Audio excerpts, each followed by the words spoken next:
जय श्री राम बच्चों। जय Shri Ram. Class 11 physics chapter number 4 laws of motion. Last class में मैंने तुम लोगों को सेकंड लॉ ऑफ मोशन तक पढ़ा दिया था। अरे भाई याद है कि भूल गए? आज हम लोग एक और टॉपिक पढ़ने जा रहे हैं जिसका जो सेकंड लॉ ऑफ मोशन से ही एसोसिएटेड है। इसका नाम है बच्चों इम्पल्स। क्या पढ़ने जा रहे हैं आज हम? इम्पल्स। क्या होता है बच्चों इम्पल्स? कोई बताना चाहेगा? किसी को मालूम है? इम्पल्स एक बहुत लार्ज अमाउंट ऑफ फोर्स किसी ऑब्जेक्ट पर पड़ता है बहुत ही शॉर्ट पीरियड ऑफ टाइम के लिए, तो उसको क्या बोलते हैं बच्चों? इम्पल्स। आसान और सस्ती भाषा में, जैसे एक टीचर ने ऐसे घुमा के जोर से थप्पड़ मार दिया बच्चे को, इतना सारा फोर्स, और उसके गाल पे हाथ कितनी देर तक चिपका होगा? मुश्किल से 0.1 second.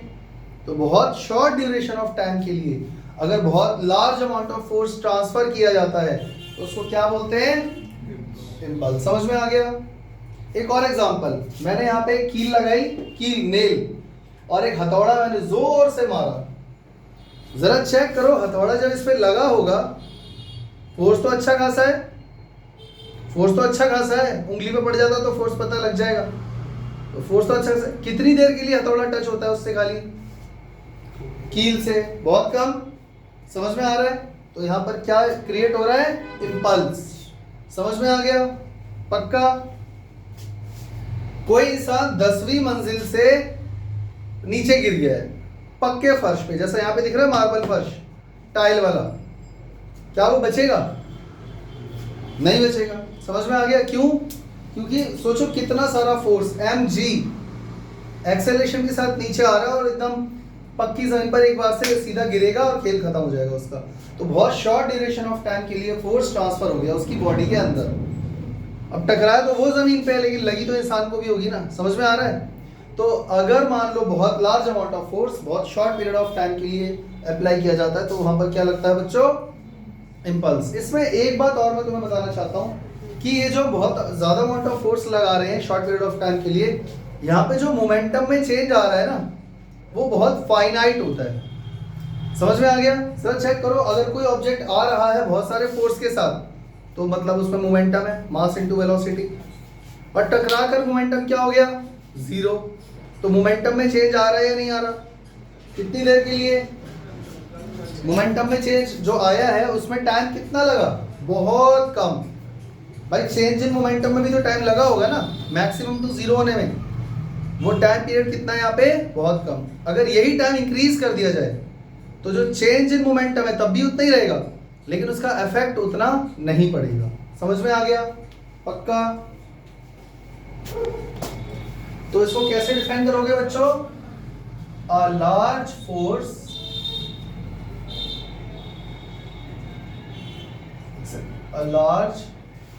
Force acting for a short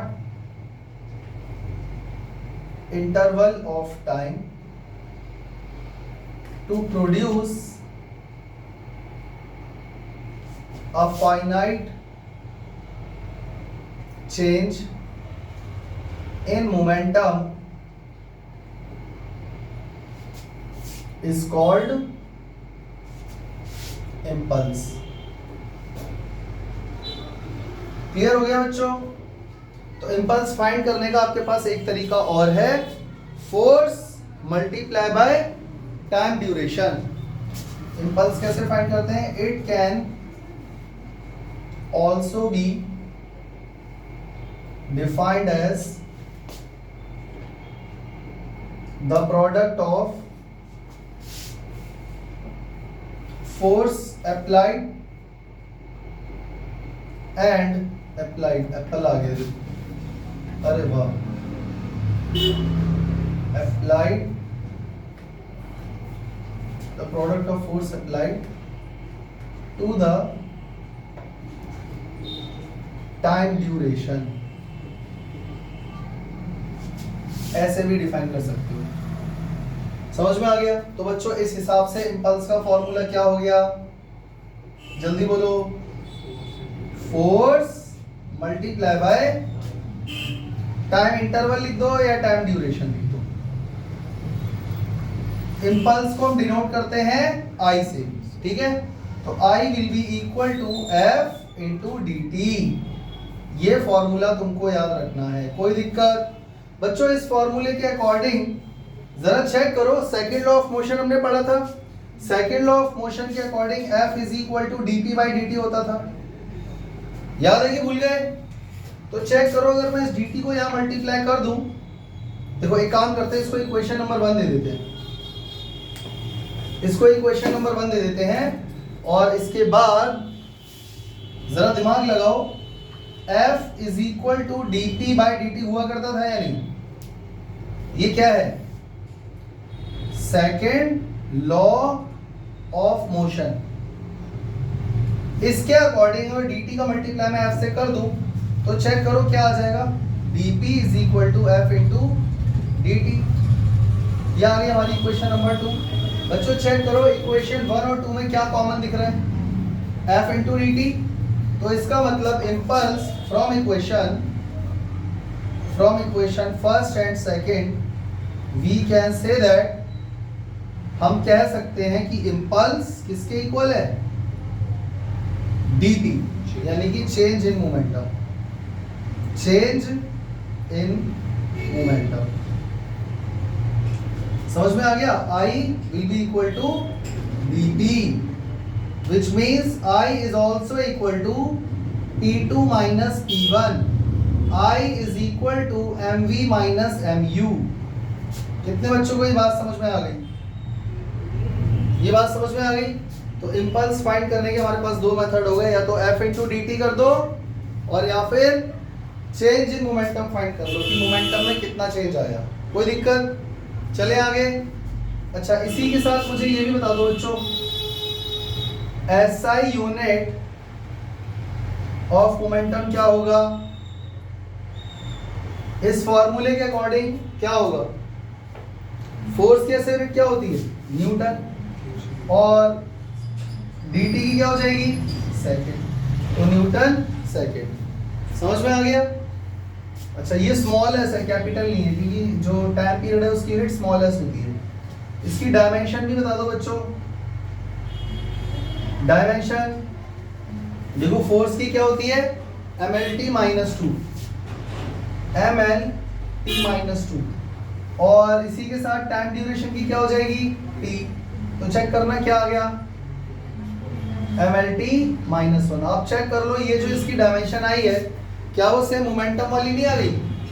तो चेंज इन मोमेंटम भी तो मोमेंटम ही होगा ना, और मोमेंटम किसके इक्वल है? इम्पल्स के। चेंज इन मोमेंटम इम्पल्स के इक्वल है, बट चेंज इन मोमेंटम भी तो एक मोमेंटम ही होगा ना। जैसे चेंज इन लेंथ क्या होगा? लेंथ वेट में कितना चेंज आया, तो वेट में ही नापोगे कि 5 किलो या 10 किलो का चेंज, जो भी चेंज आया, तो चेंज इन मोमेंटम भी क्या होगा? मोमेंटम ही होगा। तो इसकी बात याद रखना है, इसकी डायमेंशन क्या है? mlt minus 1। और एक बात, it is a vector quantity. याद रखना, ये एक वेक्टर क्वांटिटी है। यानी अभी तक हमने जो भी पढ़ा वो सब इसका मैग्नीट्यूड डिफाइन करने के लिए तो सही था, पर डायरेक्शन अभी तक मैंने तुम्हें नहीं बताई। तो याद रखना, ये वेक्टर क्वांटिटी है, और इसकी डायरेक्शन क्या होगी? whose direction is same as the direction of force, as the direction of force। इसकी डायरेक्शन भी फोर्स की डायरेक्शन के सेम है। कोई दिक्कत? यहाँ तक सबको क्लियर हो गया इम्पल्स के बारे में? और एक बात सुन लो बच्चों मजे की, अगर आपको फोर्स और टाइम का ग्राफ दिया हुआ है, मतलब x एक्सिस पे टाइम है, y एक्सिस पे फोर्स है, अगर आपको ये ग्राफ दिया हुआ है तो उस ग्राफ में कोई तो कर्व होगा, स्ट्रेट लाइन होगी, नीचे जा रहा होगा, कुछ तो होगा ना ग्राफ। उस कर्व के अंडर का अगर आप एरिया फाइंड कर लेते हो तो आप इम्पल्स फाइंड कर लोगे। यानी इम्पल्स, या मैं ऐसे लिख देता हूं, area under the curve of force time graph gives the momentum। The area under the curve of force time graph gives the momentum. मतलब कि आप ऐसे समझ लो, जैसे कि एक छोटा सा एग्जांपल लेते हैं। ये हमको ग्राफ दिया हुआ है, ये हो गया आपका एक्स एक्सिस, ये हो गया वाई एक्सिस। एक्स एक्सिस पे हम क्या ले रहे हैं बच्चों? टाइम, और वाई एक्सिस पे फोर्स। और इसका ग्राफ यहां से लेकर यहां तक ऐसा जा रहा है। मतलब मान लो बच्चों, ये है टाइम t1 और ये है कुछ टाइम t2। ये हो गया t2, ये हो गया t1, और इसका कर्व कैसा गया यहाँ पे? Straight line. तो इसके नीचे जो भी तुमको एरिया नजर आ रहा है, क्या आप ये एरिया फाइंड कर सकते हो बच्चों? कैसे? अरे रेक्टेंगल बन रहा है, लेंथ इनटू ब्रेथ कर दो। ब्रेथ कितनी हो गई इसकी? देखो, इसका एरिया कैसे निकालोगे? इसका एरिया कैसे निकालोगे? L इंटू बी ना। तो b कितना हो गया? ब्रेथ कितनी हो गई? t2 minus t1। लेंथ कितनी हो गई? यहाँ से इसकी लेंथ नाप लो, जो भी है वाई एक्सिस पे वैल्यू आ रही होगी। मान लो f1 आ गया, तो लेंथ हो गई f1 और ब्रेथ हो गया t2 माइनस t1। तो यहाँ से आपके पास क्या आ जाएगा बच्चों? अरे जल्दी बोलो, इस एरिया को निकालते ही आपके पास क्या आ जाएगा? इम्पल्स। और जरूरी नहीं है ग्राफ ऐसा ही दिया हो, क्या पता ट्राइंगल दिया हो। और रेक्टेंगल ट्राइंगल के अलावा कोई दूसरा फिगर भी हो सकता है, टेढ़ा मेढ़ा कर्व भी हो सकता है। तो आपको करना क्या है? उस कर्व के नीचे का बस एरिया फाइंड कर लेना है, आपके पास क्या आ जाएगा? समझ में आ गया? चलो भाई, ये लिख लोगे कॉपी में, इरेज कर दूं? ये एक छोटा सा एग्जांपल लेते हैं इसी में।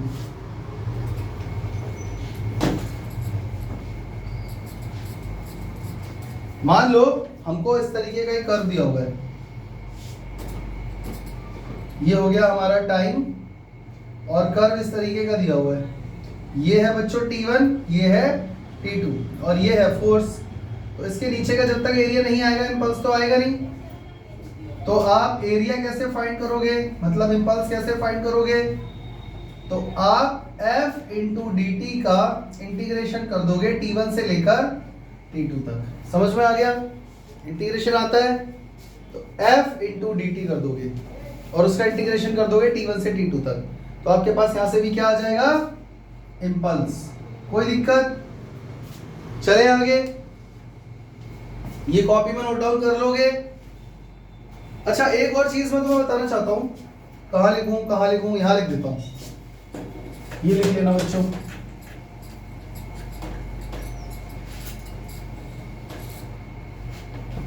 इंपल्स के बारे में अभी तक हमने क्या क्या सीख लिया? इंपल्स फाइंड करने के लिए हम क्या करेंगे बच्चों, जल्दी बताओ? f इंटू डी टी, सही है। और क्या कर सकते हैं हम लोग? चेंज इन मोमेंटम भी फाइंड कर सकते हैं, क्योंकि चेंज इन मोमेंटम यानी dp यानी p2 माइनस p1 भी इंपल्स ही देता है, हाँ या ना? और कोई तरीका इंपल्स फाइंड करने का बच्चों? एक तरीका है area under F T curve. Force और टाइम का जो भी ग्राफ होगा, उसमें जो भी कर्व दिया होगा, उसके नीचे का एरिया फाइंड कर लो, इंपल्स आ जाएगा। ये तीन आपके पास तरीके हो गए इंपल्स को फाइंड करने के। इसके अलावा इसकी एमएलटी डायमेंशन क्या निकली? एमएलटी -1। और इसकी एसआई यूनिट क्या है बच्चों? पर सेकंड का है, सिर्फ न्यूटन सेकंड है ना। समझ में आ गया? चले आगे। लेकिन अभी तक तुम लोगों ने मुझे एग्जांपल नहीं बताया बच्चों इंपल्स के। इंपल्स लग कहां रहा है?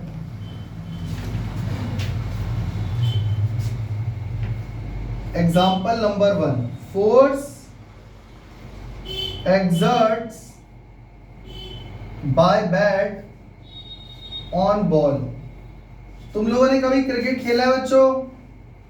अरे देखा तो होगा, बैट्समैन बॉल को हिट करता है तो बैट जब बॉल से टच होती है तो कितना सारा फोर्स ट्रांसफर होता है एक शॉर्ट ड्यूरेशन ऑफ टाइम के लिए, हाँ या ना? और बताओ, blow of hammer on nail, कील पे हथौड़ा मारिए, वहां भी यही हो रहा है। इसके अलावा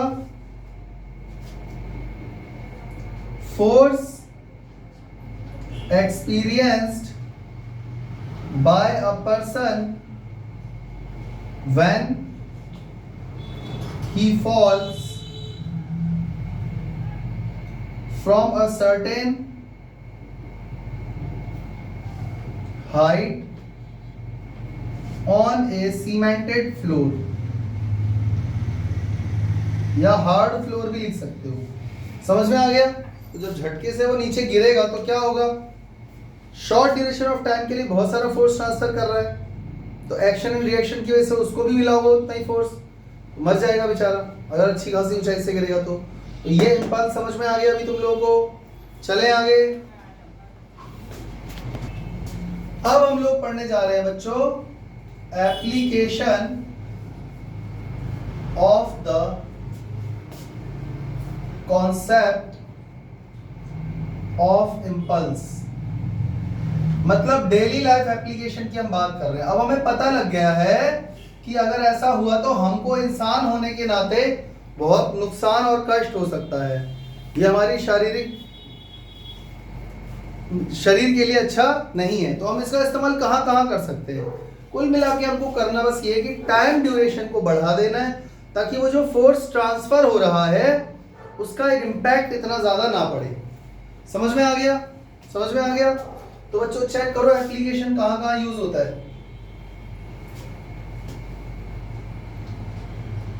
cricket player lowers his hand while catching a ball। ये मुझे समझाना पड़ेगा या समझ गए? ये मैं तुम्हें लास्ट क्लास में भी समझाया था, जरा याद करो। जब कोई बॉल ऊपर से आ रही होती है, अगर वो हाथ सीधा रखेगा तो बॉल सीधा यहां लगेगी और उसको हाथ पे चोट लग जाएगी।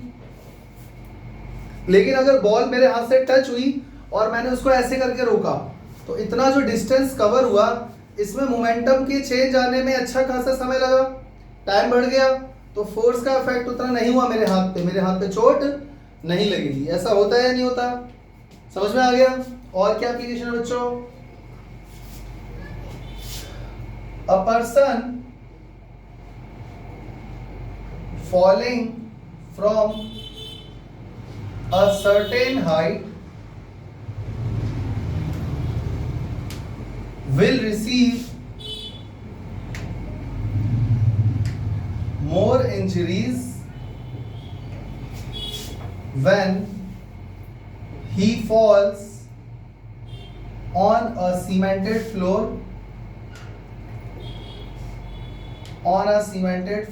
than a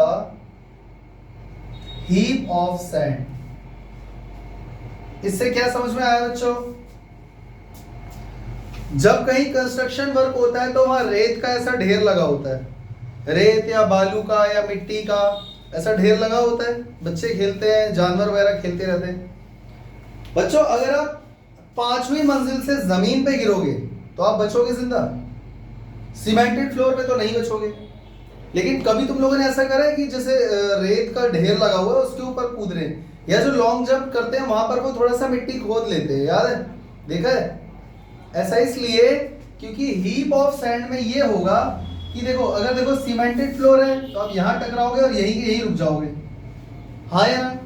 सीमेंटेड फ्लोर में मान लो ये पूरा सैंड है, कोई इंसान गिरा तो वो यहां जाकर रुका, तो टच हुआ था यहाँ पे और रुका यहाँ पे जाके, तो मैक्सिमम मोमेंटम यहाँ पर होगा और यहाँ पर मिनिमम मोमेंटम होगा, सॉरी मिनिमम। तो आप चेक करो मैक्सिमम से मिनिमम मोमेंटम में कुछ टाइम इलैप्स हुआ। इस टाइम ड्यूरेशन के बढ़ने की वजह से, जबकि यहाँ तो टाइम इलैप्स हुआ ही नहीं, टकराते ही वो रुक गया और टाइम यहाँ पर ज्यादा लग गया, तो चेंज इन मोमेंटम में जब टाइम ज्यादा लगेगा तो फोर्स का इम्पैक्ट इतना ज्यादा नहीं होगा, तो इंसान बच जाएगा।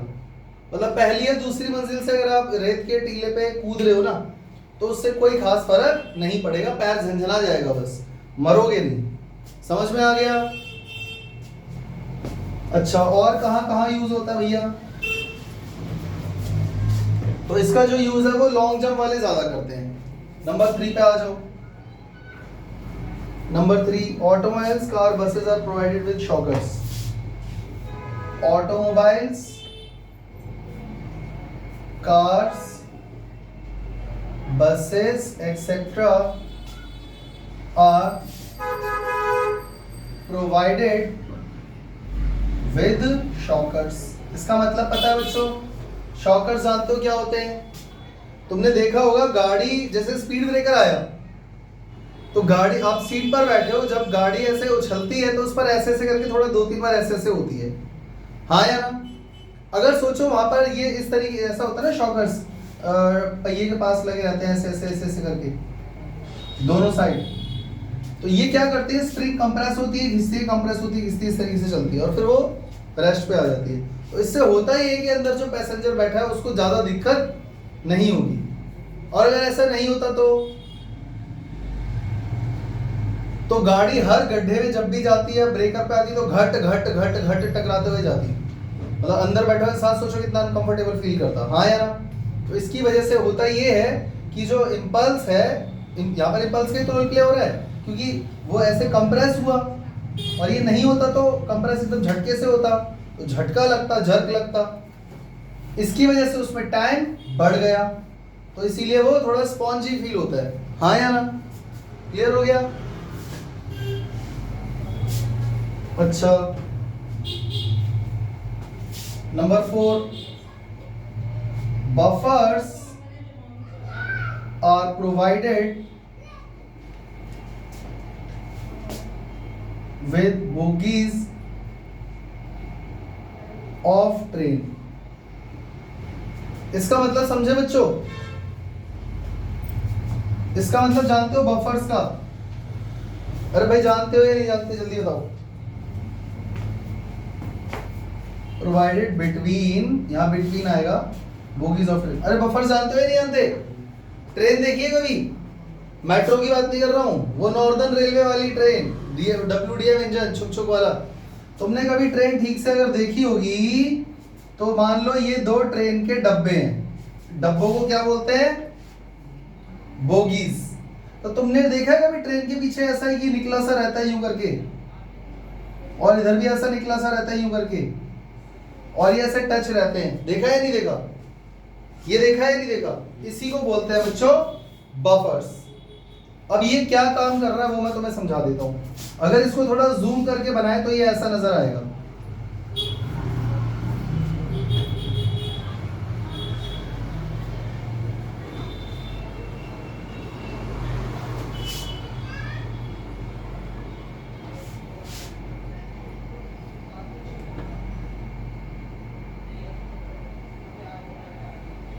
ये ट्रेन है, अगर तुम इसको जूम करके देखोगे तो ये ऐसा नजर आएगा। बच्चों मेरी बात सुनो, ट्रेन के 2 डब्बे जो हैं वो जुड़े हुए हैं। अच्छा, बहुत से लोगों को ये लगता है कि ट्रेन के जो 2 डब्बे ऐसे जुड़े हुए हैं वो इसी की वजह से जुड़े हुए हैं, पर वो इसकी वजह से नहीं जुड़े हुए हैं। इसको कभी पास से देखना जाके, ये तो 2 स्ट्रेट प्लेट हो गई ना, ये तो अलग हो जाएगी। या मैग्नेट है क्या? इसकी वजह से ट्रेन नहीं जुड़ी हुई है, डब्बे नहीं जुड़े हुए हैं। ये क्या कर रहा है, वो देखो जो जुड़े होते हैं वो तो एक अलग होता है, वो यहाँ पर इसका नीचे यहाँ पे इस तरीके का जॉइंट होता है, उससे जुड़े रहते हैं, वो एक अलग चीज है। ये यहाँ पर क्या कर रहा है, देखो इंजन क्या करता है, पूरी ट्रेन को खींच रहा है। तो सबसे आगे वाला जो डब्बा है वो तेजी से खींचेगा, पीछे वाला थोड़ा धीरे, उसके पीछे वाला उसको अगला वाला खींचेगा, ऐसे चल रहा है ना काम। लेकिन जब ब्रेक लगेगी तो ब्रेक सबसे पहले इंजन पे लगेगी, लेकिन पीछे के डब्बे तो चलते हुए आ रहे हैं फर्स्ट लॉ ऑफ मोशन की वजह से, तो वो आपस में टकराएंगे या नहीं टकराएंगे, हाँ या ना? तो जब ये आपस में टकराएंगे तो ये तो ऐसा आके चिपक जाएगा डब्बा, इससे टक्कर मार देगा, हाँ या ना? इमरजेंसी ब्रेक जब लगेगी तो होता ये है कि ये दोनों जो है ना यहाँ पे, इसके अंदर ये जो ना ये इस तरह से मूव कर सकता है, ये पूरा इसके अंदर जा सकता है और ये बाहर भी निकल सकता है। एक पाइप के अंदर दूसरा पाइप एंटर है, तो जब पीछे वाला डब्बा इसको टक्कर मारेगा तो ये क्या हो जाएगा अंदर, कंप्रेस, और जब जरूरत नहीं होगी तो ये बाहर आ जाएगा वापस से। तो इससे क्या होगा, 2 डब्बों के बीच में जो टक्करें हो रही है ना, ये खत्म हो जाएंगी, हाँ या ना? तो यानी कि buffers are provided between the bogies of train. तो क्या यहाँ पे इंपल्स का रोल प्ले हो रहा है, उस टक्कर को इसने कंप्रेशन जैसा बना दिया, तो टाइम इलैप्स, टाइम बढ़ गया, फोर्स का इफेक्ट कम हो गया। नहीं आया समझ में? समझ में आ गया बच्चों? तो ये कई बार ना क्वेश्चंस पूछ लिए जाते हैं, आप क्या करोगे, इंपल्स मान लो पूरा पढ़ के चले गए, पर क्वेश्चन आ गया ऐसा घुमा के, तब आप कैसे समझाओगे? समझ में आ गया? एसएल के अंदर पूरी इसकी डिटेल्ड एक्सप्लेनेशन दी हुई है, लेकिन जो मैं बता रहा हूँ वही है, वो आप अपने वर्ड्स में भी लिख सकते हो। अगर कोई चीज, कोई प्रोसेस है, वर्किंग है, डायग्राम है, थ्योरी है, आपको अगर आती है अच्छे से, आपकी इंग्लिश अच्छी है, तो आप बना के लिख सकते हो, उसमें कोई दिक्कत नहीं है, बस आप सामने वाले को समझा दो। लेकिन ये जो लॉ होते हैं, प्रिंसिपल होते हैं फिजिक्स में, ये उसी लैंग्वेज में लिखने होते हैं जो बुक्स में दिए रहते हैं एज इट इज। वहां पर आप अपनी लैंग्वेज यूज नहीं कर सकते। समझ में आ गया? चले आगे। तो अब हम लोग पढ़ने जा रहे हैं बच्चों third law of motion. Third law of motion, मुझे लगता है ये तुम लोगों को पहले से पता ही होगा, हर बच्चे को पता है। For every action there is always equal and opposite reaction. For every action there is always an equal and opposite reaction. अब छोटी क्लास में तुम लोगों को टीचर ने समझाया होगा, अगर आप किसी को एक चांटा मारोगे तो वो भी आपको पलट के एक चांटा मार देगा, है ना? पर ऐसा बिल्कुल भी नहीं है। एक्शन और रिएक्शन का ये मतलब यहाँ पे नहीं है। वो आपको तेज भी मार सकता है, वो सामने वाला आपको एक के बदले चार भी लगा सकता है। तो ये एग्जांपल बहुत घटिया है। एक्शन और रिएक्शन में आपने नोटिस करा इक्वल एंड ऑपोजिट। समझ में आ गया? इसका सबसे बेस्ट एग्जांपल आप ये समझ लो, ये टेबल है और टेबल के ऊपर ये बुक रखी हुई है। जरा चेक करो, ये बुक टेबल के ऊपर क्या लगा रही है? एक फोर्स जिसका नाम है, जिसकी वैल्यू है mg। क्या टेबल भी बुक के ऊपर फोर्स लगा रही है ऊपर की तरफ? हाँ, लगा रही है। और उसी को हम लोग बोलते हैं बच्चों नॉर्मल रिएक्शन। क्या बोलते हैं? कुछ लोग एल से डिनोट करते हैं, कुछ लोग आर से डिनोट करते हैं, एक ही बात है। क्या ये दोनों इक्वल है? हाँ। क्या ये दोनों अपोजिट है? हाँ। क्या यहाँ पे न्यूटन का थर्ड लॉ लग रहा है? हाँ। समझ में आ गया कि नहीं? क्लियर हो गया? अब भी मैं यहाँ पे खड़ा हुआ हूं तो मैं इसीलिए खड़ा हो पा रहा हूं क्योंकि जितना फोर्स मैं इस फ्लोर पे लगा रहा हूं ना, एग्जैक्टली उतना ही नॉर्मल रिएक्शन ये फ्लोर मेरे ऊपर लगा रहा है। अगर फ्लोर मेरे ऊपर नॉर्मल रिएक्शन नहीं लगा पाएगा, मेरा वेट ज्यादा हो जाएगा, तो मैं जमीन में धंस जाऊंगा, नीचे चला जाऊंगा। समझ में आ गया? आप एक ऐसे समझो ना, आप चेयर पे बैठे हो तो आप आराम से बैठ पा रहे हो ना, तो आपको फोर्स फील नहीं हो रहा। जितना फोर्स आप टेबल पे चेयर पे लगा रहे हो उतना ही चेयर भी आपके ऊपर लगा रही है। नहीं तो 4 घंटे बैठ जाना, समझ में आ जाएगा। अरे समझ गए कि नहीं? अब आप इमेजिन करो, आप एक कमजोर लकड़ी का गत्ता, फट्टा, प्लाई, उसको मैंने बिछा दिया ऐसे ऐसे, मैंने 2 सपोर्ट लगा दिए हैं और उसके ऊपर ही कमजोर सा लकड़ी का ऐसा गत्ता मैंने लगा दिया। मैंने कहा भैया इस पर बैठ जाओ। आप जैसे ही इस पर बैठोगे, जरा चेक करो, ये नीचे की तरफ धंस जाएगा, टूट जाएगा, हाँ या ना? क्योंकि जितना वेट आपने इस पर लगाया उतना नॉर्मल रिएक्शन ये आपके ऊपर नहीं लगा पाया, कमजोर है बेचारा। क्या यहाँ पर R mg के बराबर है? अच्छा देखो, यहाँ पे तो R और mg बराबर हो गए, R mg बराबर। यहाँ पर R छोटा है, mg बड़ा है, इसीलिए आप नीचे लकड़ी का फट्टा टूट जाएगा, आप नीचे गिर जाओगे। अरे भाई समझ में आ रहा है नहीं आ रहा? क्लियर हो गया?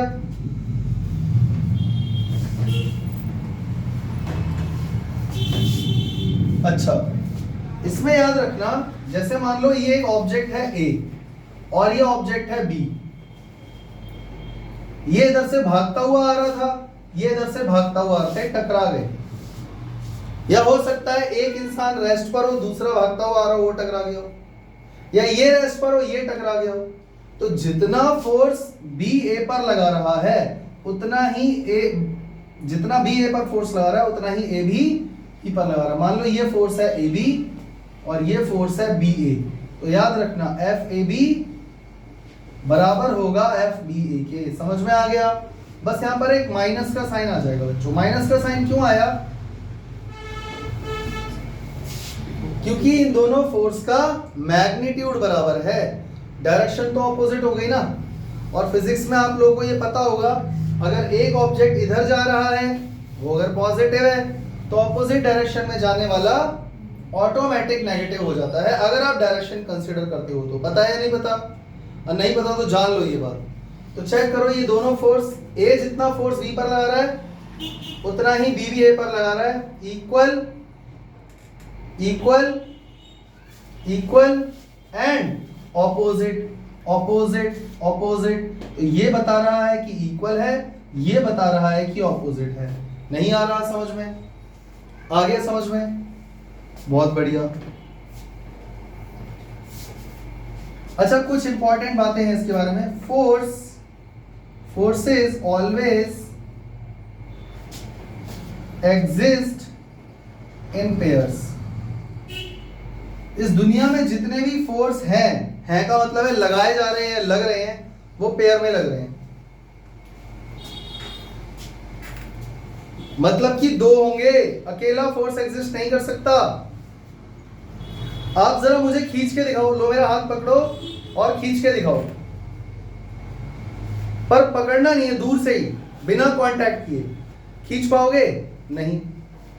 समझ में आ गया? लेकिन अगर आप किसी का हाथ पकड़कर उसे खींच रहे हो, तो जितने फोर्स से आप उसको खींच रहे हो उतने ही फोर्स से वो भी आपको खींच रहा है। समझ में आ गया? मतलब अभी आपने गुलेल चलाई कभी, उसमें रबड़ फंसा के ऐसे खींचते हैं, तो आप उसको खींच रहे हो, फोर्स लगा रहे हो, क्योंकि इलास्टिसिटी भी उसको ऑपोजिट डायरेक्शन में खींचना चाह रहा है। तो पेयर में हुआ कि नहीं? समझ में आ गया कि नहीं? तो फोर्स हमेशा एग्जिस्ट करते हैं पेयर में। अगर इसके ऊपर mg फोर्स लग रहा है तो नॉर्मल रिएक्शन लग रहा है या नहीं? बॉल दीवार पर फेंक कर मारोगे, जितना फोर्स बॉल ने दीवार पे लगाया एग्जैक्टली उतना ही फोर्स दीवार ने भी लगा दिया बॉल पे। ये ले, तू भी ले, और बॉल वापस आ गई, क्योंकि वो छोटी और हल्की है। क्लियर हो गया?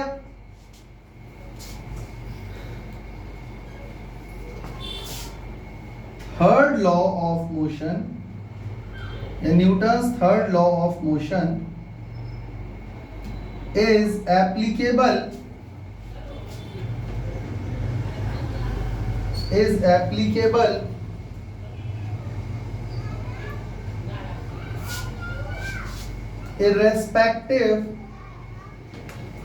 irrespective of the nature of force। इस बात से कोई फर्क नहीं पड़ता कि कौन सा फोर्स लग रहा है। जब मैं उस रबड़ बैंड को खींच रहा हूं तो यहां मस्कुलर फोर्स लग रहा है, और अपोजिशन में कौन है? ऑपोजिट फोर्स कौन है?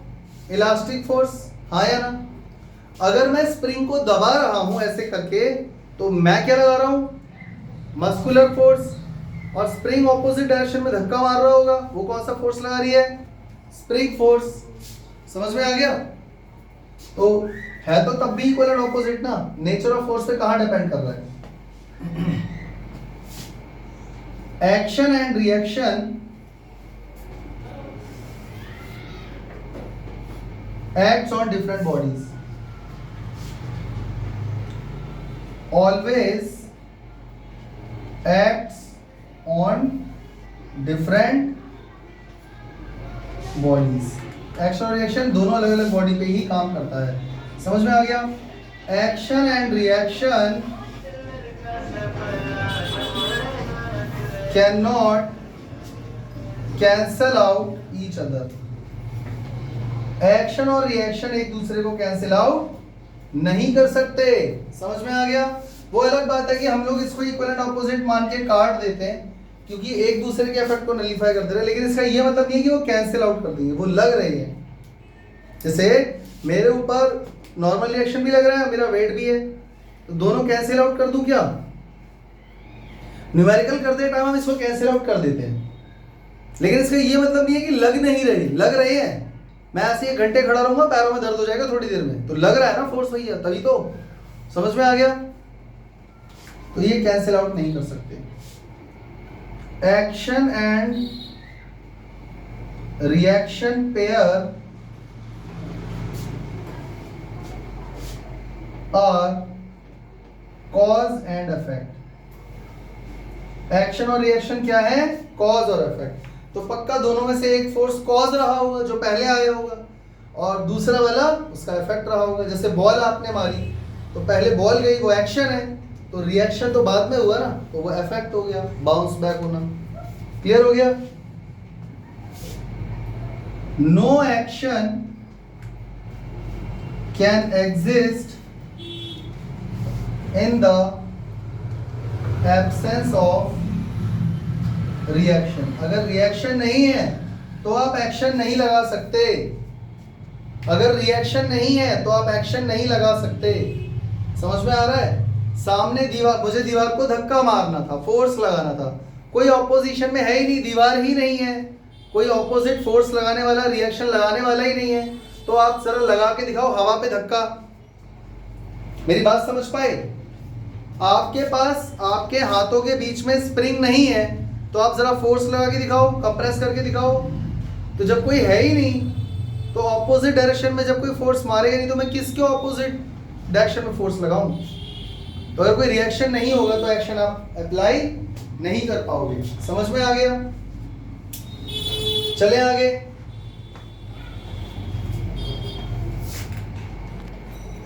या इसको आप ऐसे भी समझ सकते हो, आपने रस्सा खींच कर कभी गेम खेला है, टग ऑफ वॉर? तो मान लो सामने कोई है ही नहीं और आप ही रस्सी खींच रहे हो, तो ताकत लगा पाओगे? वो माना जाएगा फोर्स? नहीं, क्योंकि सामने ऑपोजिट डायरेक्शन में कोई है ही नहीं। उधर भी दो इंसान खड़े हैं, वो भी रस्सी खींच रहे हैं, मैं भी खींच रहा हूं, तो लगेगा ना एक्शन और रिएक्शन। तो जब तक रिएक्शन नहीं होगा तब तक एक्शन आप लगा ही नहीं सकते। क्लियर हो गया? अब चलते हैं आगे। तो बच्चों तुम्हें याद होगा फर्स्ट लॉ ऑफ मोशन जिस दिन मैंने समझाया था, मैंने बहुत सारे डेली लाइफ एप्लीकेशन तुम्हें बताए थे और मैंने ये भी बताया था कि क्वेश्चन घुमा के कुछ भी पूछ सकता है। ठीक उसी तरीके से third law of motion, second law of motion से भी क्वेश्चन पूछ सकता है। तो हम क्या पढ़ने जा रहे हैं? एग्जाम्पल्स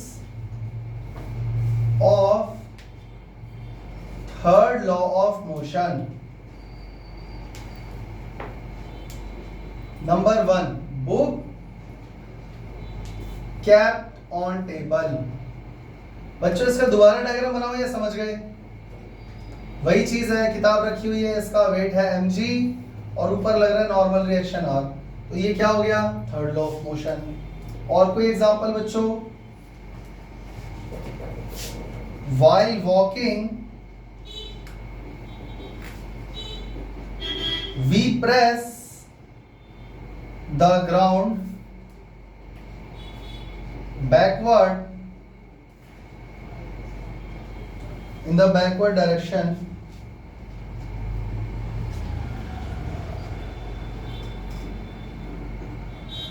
with our feet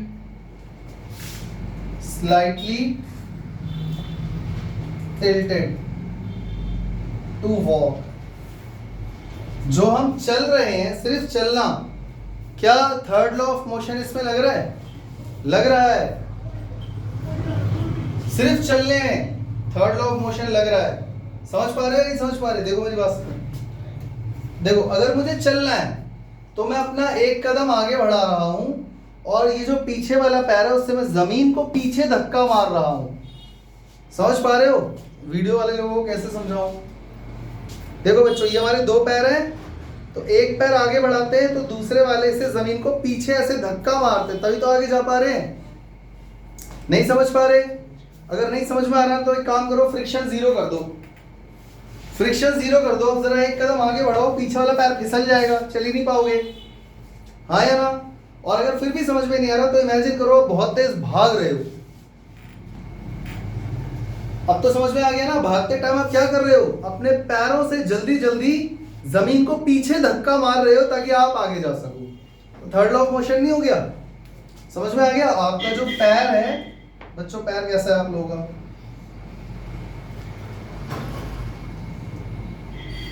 ये जमीन है, ऐसा ही होता है ना? तो इससे मैं क्या कर रहा हूं? फोर्स किधर की तरफ लगा रहा हूं? नीचे की तरफ। तो मुझे फोर्स कहां मिलेगा? इक्वल एंड ऑपोजिट, इस डायरेक्शन में। अब चेक करो, ये फोर्स अगर ऐसे जा रहा है तो ये दो कंपोनेंट में डिवाइड होगा, इधर और इधर, हॉरिजॉन्टल और वर्टिकल।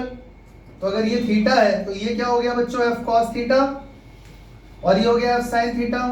एफ साइन थीटा मेरे वेट, इसका तो काम खत्म हो गया। एफ साइन थीटा मेरे वेट को संभाल रहा होगा और ये वाला कंपोनेंट मुझे आगे लेकर जा रहा है।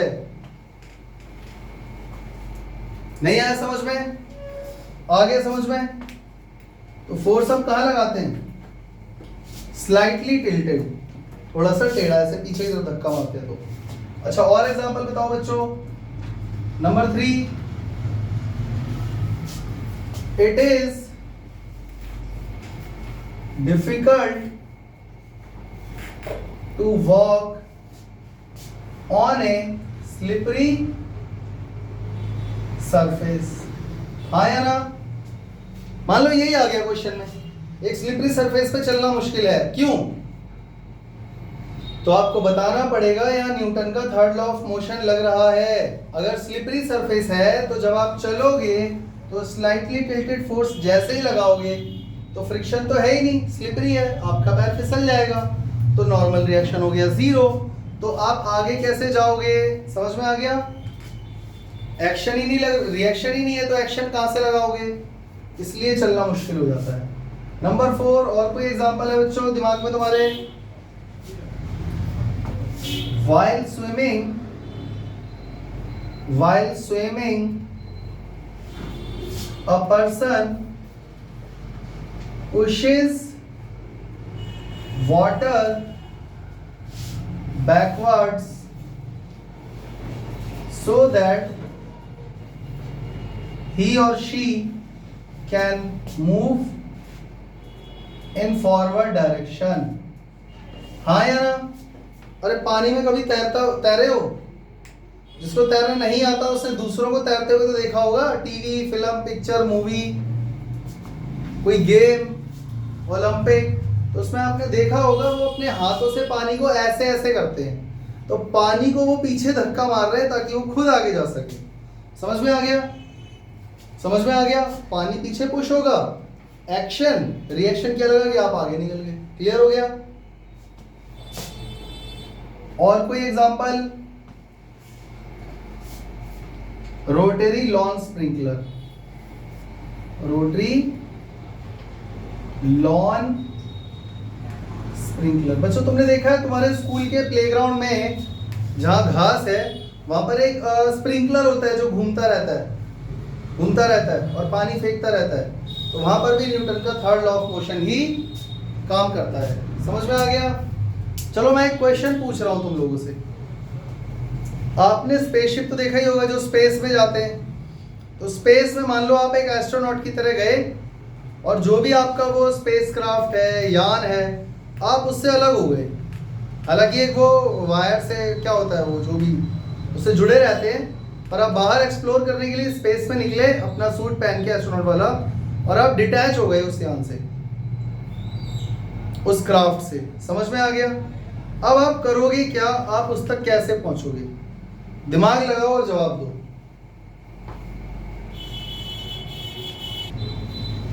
तो ऐसे में आपके पास कोई चारा नहीं है, आप अपने उस स्पेसक्राफ्ट तक नहीं पहुंच सकते हो, कुछ भी कर लो, चाहे आप तैरने की कोशिश करो, वहां हवा नहीं है, चाहे आप कुछ भी करो। इसके इसमें आपको करना ये है, देखो अगर वहां नहीं पहुंचोगे तो बचोगे नहीं, तो आप मरोगे वैसे भी। तो आप एक काम करो, जो आपके उस स्पेसक्राफ्ट में कोई भी ऐसी अगर चीज है जो आपके काम की नहीं है, वेस्ट है, तो आप उसको अपनी बॉडी, जैसे मान लो ये आपका स्पेसक्राफ्ट है, जो भी है, जैसा भी है, और आप उससे अलग हो गए थे, ये हो आप, तो आपको वो ऑब्जेक्ट कहां फेंकना है? इस डायरेक्शन में। समझ में आ गया? इक्वल एंड ऑपोजिट फोर्स लगेगा, तो वो ऑब्जेक्ट जब इधर जाएगा तो आपके ऊपर भी ऑटोमेटिक एक फोर्स लगा होगा, उतना ही। वो अलग बात है आपकी बॉडी बड़ी है, आप भारी हो, आप धीरे धीरे उधर जाओगे, पर जाओगे जरूर। समझ में आया? तो इस तरीके से आप वहां तक पहुंच पाओगे। तो वहां पे न्यूटन का थर्ड लॉ काम कर रहा है। समझ में आ गया?